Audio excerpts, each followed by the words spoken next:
En direct. On va commencer par aborder un sujet absolument passionnant, car là encore vous allez peut-être vous reconnaître, peut-être êtes-vous un surdoué ou une surdouée qui vous ignorez en tant que tel. Vous vivez mal votre vie, vous êtes trop lucide, vous vous remettez tout le temps en question, vous doutez de vous, vous ne vous sentez jamais à votre place, vous vous ennuyez, enfin bref, on peut continuer la description de cet état-là. Alors on pense bien sûr à nos enfants, mais on peut se réaliser surdoué en tant qu'adulte, et parfois eh bien, ça améliore les choses d'en prendre conscience et de s'accepter en tant que tel. C'est la problématique du livre de Jeanne Siofachin, Trop intelligent pour être heureux. Merci d'être avec nous, Jeanne.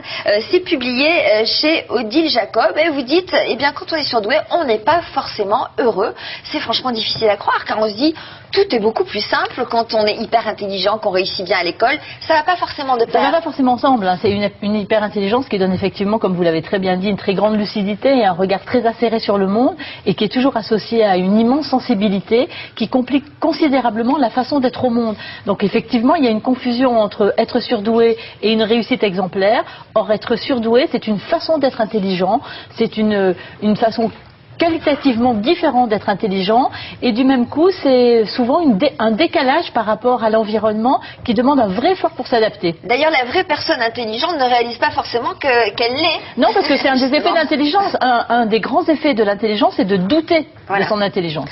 Peut-être surdoué. Anne-Marie Revol, vous allez nous faire un résumé de ce livre et nous poser bien le problème. Alors en fait, ce livre, c'est un petit peu la suite de votre premier ouvrage qui était L'enfant surdoué, mais là, vous avez surtout voulu vous intéresser à ces enfants devenus adultes. Vous vous demandez comment ils sont une fois adultes, sont-ils épanouis ou sont-ils au contraire mal dans leur peau?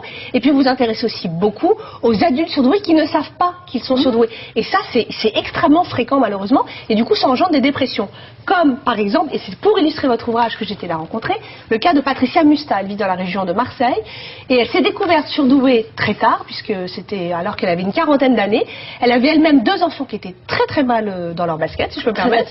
Très atypiques, qui étaient mal à l'école également, qui avaient un parcours scolaire qui était chaotique, surtout pour l'année 2, et elle s'est découverte, grâce à ces 2 enfants, elle-même surdouée. Donc écoutez son témoignage. C'est génétique? Ça se transmet? Il y a une composante génétique, bien évidemment. Alors on regarde le reportage. Vous allez voir, c'est éloquent.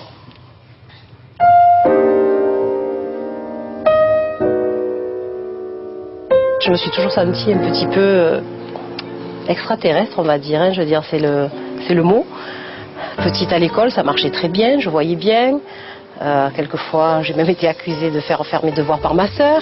Je le prenais très mal, mais je ne me suis jamais sentie ou imaginée surdouée. J'ai toujours bien travaillé à l'école, mais arrivé au lycée, ça a été un peu la cata. Jusqu'à cet échec de la 4e, il faut dire quand même qu'au niveau de ma 5e, j'ai fait ce qu'on peut appeler une dépression, sans que le mot ait été mis à cette époque-là. Mais c'était des malaises, c'était des évanouissements, c'était des odeurs qui m'angoissaient. C'était un gros mal-être. K1, on finit ses études, on a le bac, mais on n'est pas bien dans sa peau. Première, à l'âge de 17 ans, redépression. Qui se traduit comment cette fois-ci? Une dépression qui se traduisait par des angoisses de mort terribles.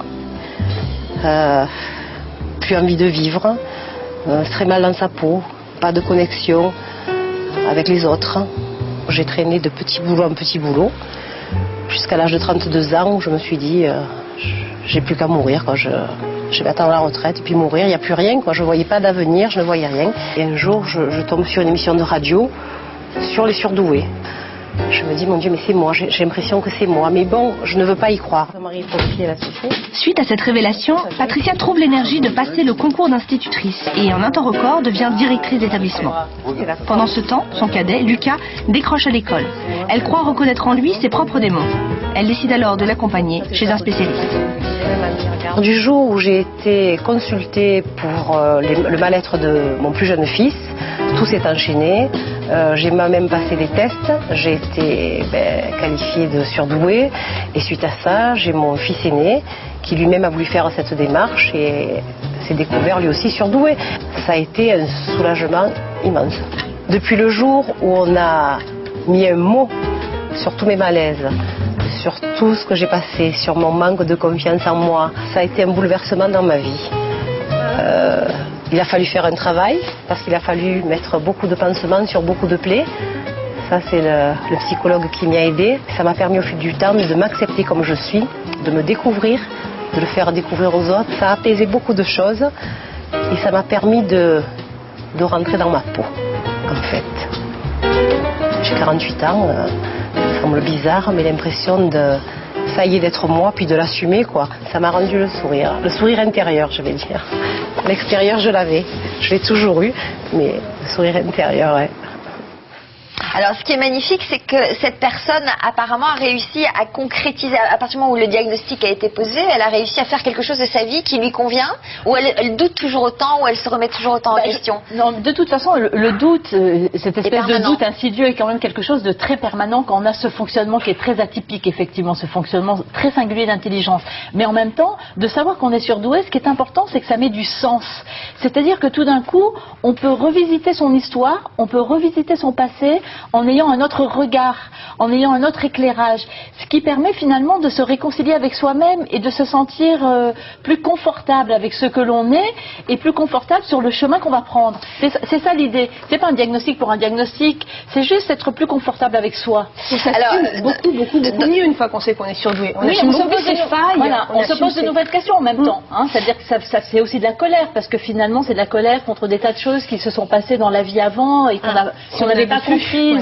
Alors, dans le cas de Jeanne, elle s'en est rendue compte en observant ses enfants. De Patricia, pardon. Jeanne, c'est vous. Bon. Vous observez beaucoup aussi. En réagissant par rapport au mal-être de ses enfants, donc elle a consulté et c'est comme ça qu'elle a réussi à poser un diagnostic sur son cas aussi. Comment peut-on qualifier quelqu'un de surdoué pour les gens qui nous regardent? À quoi ils doivent se fier pour peut-être aller consulter? On réagit par SMS en lui disant mon fils a passé des tests, il a 100 de QI, qu'est-ce que je dois faire, est-ce que je dois consulter, etc. Soyons pratiques. C'est-à-dire que si on part de l'adulte, se ressentir surdoué, c'est à la fois sentir en soi une grande lucidité, une grande capacité d'analyse, de compréhension et de perception de l'environnement, avoir quelquefois la sensation de comprendre avant les autres, de comprendre autrement, de comprendre différemment et d'être toujours un petit peu décalé et en même temps de vivre tout le temps avec une réceptivité émotionnelle immense, une espèce de capacité à absorber en permanence les émotions qui crée finalement au bout d'un moment une espèce de turbulence dans la façon de fonctionner au quotidien et de jamais vraiment se sentir à sa place. Alors, vous dites que le surdoué a peur, que le surdoué se sent coupable, qu'il est un insatisfait chronique.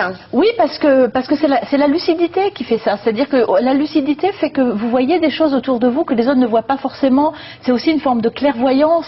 C'est une façon de comprendre l'environnement où on se dit tout le temps mais comment ça c'est possible et est-ce que j'ai vraiment le droit moi d'être heureux dans ce monde si compliqué? Et c'est la difficulté de se recentrer aussi sur soi. Un autre facteur, pardon Anne-Marie, qu'on dénonce juste pour aller au bout des questions que les téléspectatrices se posent, leur enfant s'ennuie. Je constate que mon enfant s'ennuie. Est-ce que ça peut être un élément, un critère? Oui, ça peut être un critère, c'est pas le seul, parce que l'ennui c'est compliqué. Hein, mais l'ennui, et en particulier chez les adultes, l'ennui il est très existentiel, c'est-à-dire c'est un ennui de vivre, même quand on fait des tas de choses, même quand effectivement on a un boulot qui passionne, ou on a des amis, ou on a une vie de famille, il y a quelque chose d'un peu insidieux au fond de soi, qui est une forme d'ennui de vivre, de difficulté à trouver un petit peu des moments qui rendent la vie plus pétillante. Et du coup, c'est extrêmement fatigant parce qu'ils font tout le temps semblant, ces gens-là. Ils font semblant d'être heureux, semblant d'être dans l'affaire, semblant d'écouter les conversations. Oui, c'est ce qu'on appelle dans notre jargon une construction en faux self, c'est-à-dire effectivement construire en faux self. En faux moi. FAUX plus loin self. On se construit pour se donner une image que l'on croit qui va faire plaisir aux autres. Voilà, c'est-à-dire on se construit dans l'attente des autres, dans l'attente de ce que l'on pense que les autres aimeraient qu'on soit, avec en permanence au fond de soi ce doute. Alors chez les enfants, effectivement, l'ennui en classe est souvent une espèce de critère, mais c'est pas le seul, c'est-à-dire que c'est poser un diagnostic, c'est de toute façon un faisceau de signes. C'est jamais un seul signe et c'est même pas justement uniquement une question de QI et loin s'en faut. Mais ça peut être par exemple des enfants qui définissent leur personnalité par rapport au regard des autres, par rapport à ce que les autres aimeraient qu'ils soient, alors qu'on imagine qu'eux-mêmes sont tellement puissants, intelligents, etc., qu'ils pourraient exister d'eux-mêmes naturellement. Oui, mais ils doutent de cette puissance. C'est-à-dire qu'à la fois ils ressentent cette puissance et à la fois ils ont la sensation de jamais vraiment se retrouver dans le regard des autres. Donc c'est comme s'ils passaient leur temps à tenter de décoder comment fonctionnent les autres et comment fonctionne l'environnement pour tenter de s'ajuster au mieux à ces attentes-là. Et c'est ça qui crée aussi leur vulnérabilité, leur fragilité, parce qu'ils sont tout le temps dans ce besoin d'ajustement et sans jamais être eux-mêmes dans le bon tempo. Est-ce que tous les surdoués sont malheureux? Non, bien sûr que non, parce qu'après, je crois que... Qu'est-ce qui fait la différence? Ceux qui arrivent à trouver leur voie, à s'adapter à la société ou...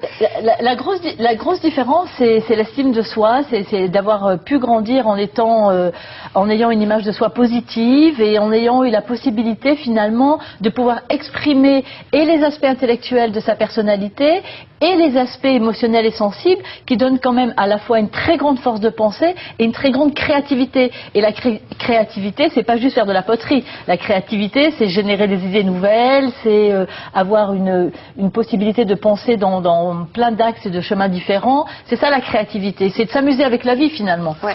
Il y a un aspect intéressant dans votre ouvrage, c'est vous dites qu'il y a évidemment autant d'hommes que de femmes qui sont surdoués, mais c'est beaucoup plus compliqué pour une femme d'être un adulte surdoué. C'est franchement un fardeau qui est beaucoup plus lourd. Pourquoi? Parce que d'abord les femmes ont moins tendance à mettre l'intelligence au premier plan de leur personnalité. Parce que c'est assez rigolo, parce que quand on fait un bilan avec un enfant par exemple et qu'on parle de l'enfant qui est surdoué, très souvent les mamans disent ah ben ça peut pas venir de moi. C'est-à-dire comme si effectivement il fallait se justifier d'être intelligent.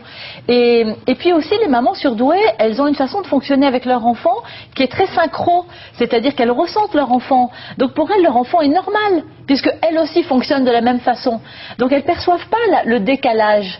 Et du même coup, pour elles, comme leur enfant est normal, elles sont aussi normales. Et puis l'intelligence, même si on est au XXIe siècle, est quand même une qualité chez la femme qui fait un peu peur aux hommes. Et puis l'intelligence, c'est quand même une notion difficile à évaluer quand même. Est-ce qu'on a aujourd'hui des moyens précis d'évaluer l'intelligence? On a des moyens. Parce qu'il y a différentes formes d'intelligence. Bien sûr.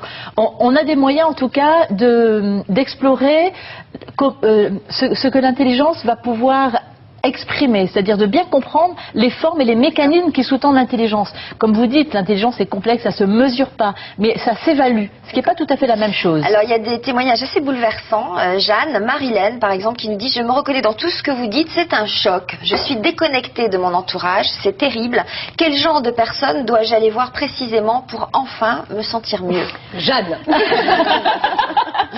mais quelqu'un qui soit capable d'entendre, parce que c'est terrible, parce que comme c'est quelque chose qui est un peu parallèle, c'est quelque chose qui est assez mal connu d'ailleurs par les psys d'une façon générale, et très souvent ces personnes-là ont du mal justement à trouver quelqu'un qui puisse vraiment les écouter et entendre leurs difficultés. Il y a sur Internet pour ce qu'ils sont. Alors, deux idées pour Marilène. D'abord, vous lisez le livre de Jeanne Siofachin, c'est publié chez Odile Jacob, c'est absolument passionnant, et donc c'est la suite d'un premier livre. L'enfant surdoué, il y en a un pour chacun. Il y a les enfants et il y a plutôt les adultes. Et il y a également sur le site internet de l'émission les coordonnées de votre centre et surtout de plusieurs centres en France qui permettent aux gens d'être diagnostiqués ou bien eux-mêmes ou bien leurs enfants. C'est un sujet passionnant. Merci d'être venue nous en parler, Jeanne, et reportez-vous à ce livre si vous vous sentez concerné par ce problème. Merci.